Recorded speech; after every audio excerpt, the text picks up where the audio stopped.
Welcome back to another video. We are now on to myth number 37, and that all customers can be managed in a reasonable amount of time. Josh, let's explain a little bit more about this. What do you mean by that? When you get a difficult customer, do you think spending time with that customer will resolve the situation? It has a law of diminishing returns. Okay. Right? And the time spent reaching out to customers, zero time Yes. is going to blow up, right? Right. Spending 10 hours with that customer is also not fruitful either. Yes. Because you're ignoring the other aspects of the business that the reasonable customers are dependent on too. Correct. Right? And so it's not just your time as the CEO, right? A lot of times difficult customers is your time as the CEO. If you have, if you actually have frontline staff and managers, right? Yes. And potentially another layer of management, and then you're not really adding that much as a CEO being the fourth person. Right.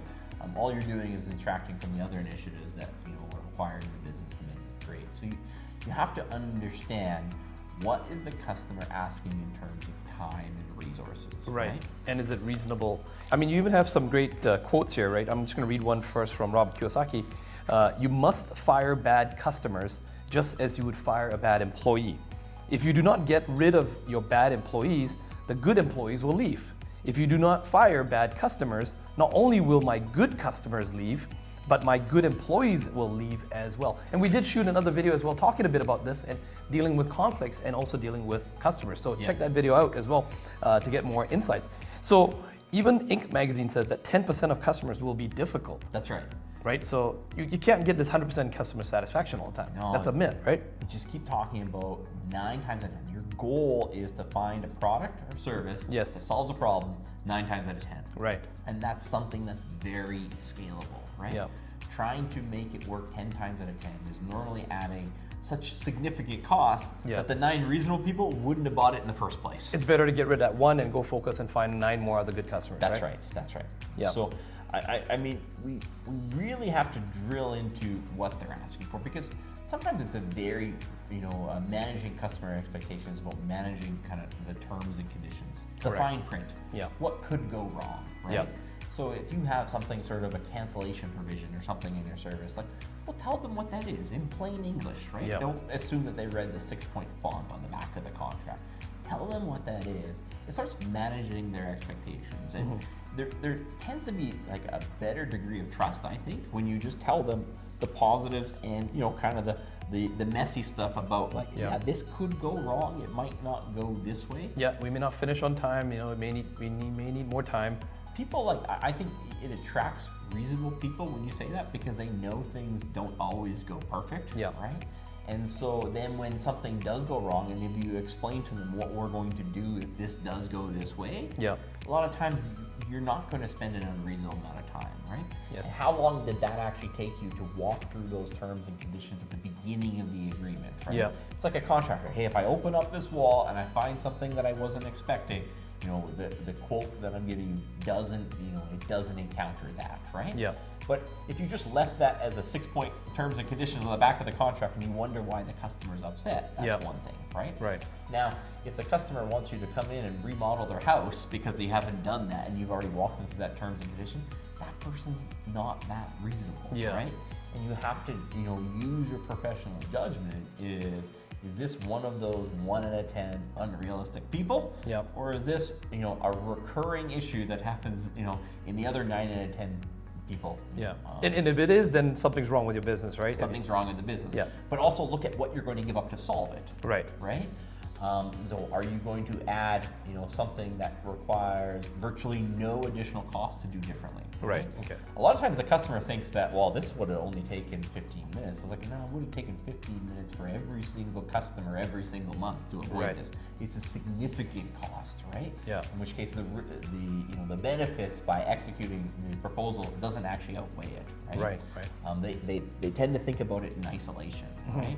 I could have done that. It's something that you could do at the beginning of every day, for example. Well, if I do that at the beginning of every single day for every day, it actually raises my cost pretty significantly, right? Right. Or it's something that I could have done that involved virtually no time. I could have just allocated different time in the sales presentation, in the contract presentation, right? There's different things that I can do. So, realistic look at if I was to solve this, how much time, Yeah. how much materials, how much resources am I devoting to solve it? Yeah. And what's the potential payback, right? Yeah. Does this get me to a failure rate from 1 out of 10 to 0.9 out of 10? Yeah. Right? With an extra hour on every single file? I have to look at that.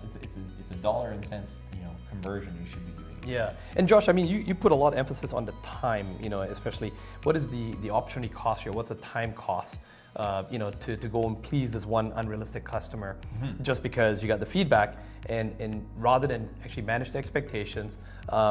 Also, if it's something that cannot be resolved, don't be afraid of actually letting them go, right? That's right. And firing that customer. Because of the doom loop of now, you should always be trying to improve every aspect of your business continually. Right? Yes.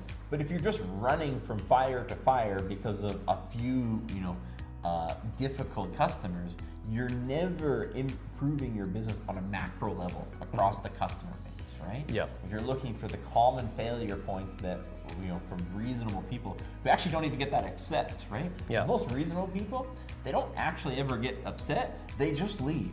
Yeah. They're just no longer your customer, right? Yeah. And so it's not the ones that scream the loudest that generally you should listen to, right? Or stomp their feet and send email after email. It's the ones who just left, paid their bill, and never came back. Right. Those are actually the ones who have the best feedback in trying to identify what they had wrong, right? Yeah.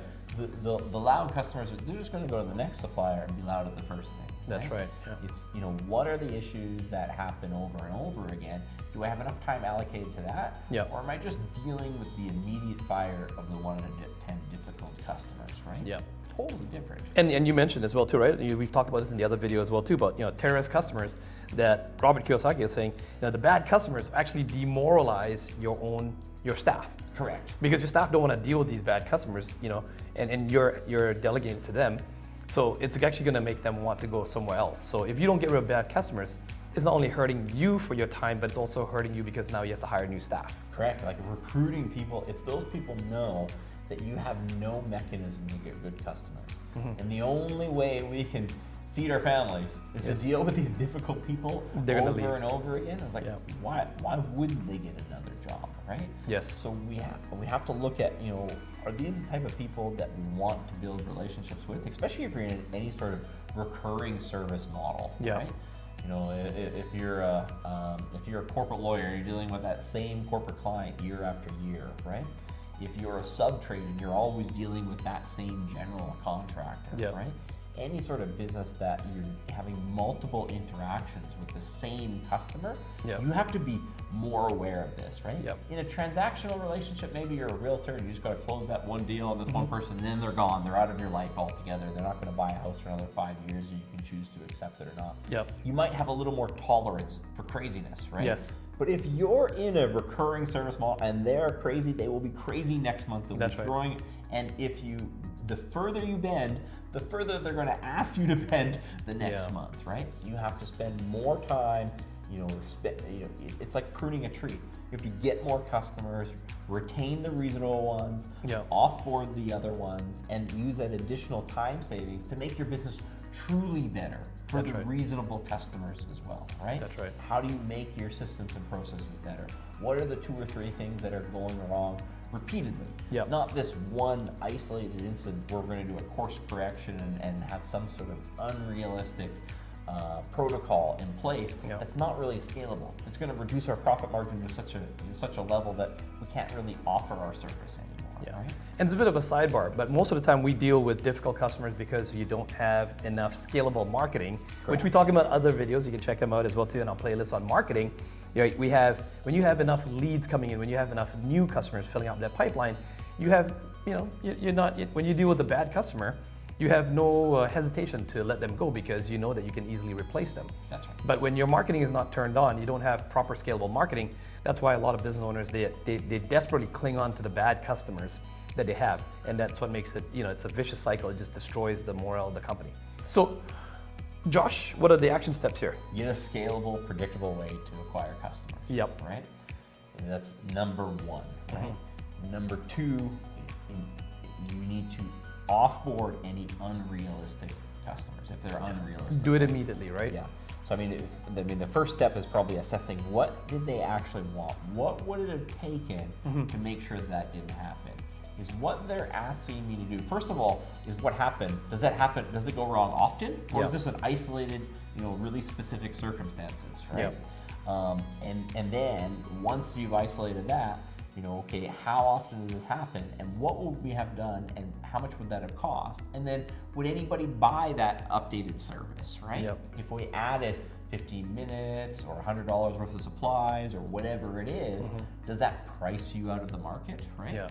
Because that's not scalable either. We need to have a realistic failure rate. And 9 out of 10 is very, very good. That's what the goal is. Find something that we can repeat over and over again that solves that person's problem, product or service, and they're happy with it, right? So those are the strategies to dealing with it. It's not course correcting every time you get negative feedback. That's right. Stepping back, understand, how could we fix this? Is it worth fixing? Is it gonna suck my time? All right, guys. So post us some questions and comments in the comments below. We do answer the questions. If we find a great question, we will probably feature it in the next video. If you haven't already got a copy of Josh's book, there'll be a link in the description. You can always pick up a copy of the book. And of course, come meet Josh in person at the Business Bootcamp. We put it on, several times in a year where business owners get to physically come and meet in person, share what's happening, the struggles that they're going through, and how to overcome those challenges, and see really how other business owners are actually operating a business. Your difficulties and your challenges may not be so unique. And with that, we hope to see you in the next video.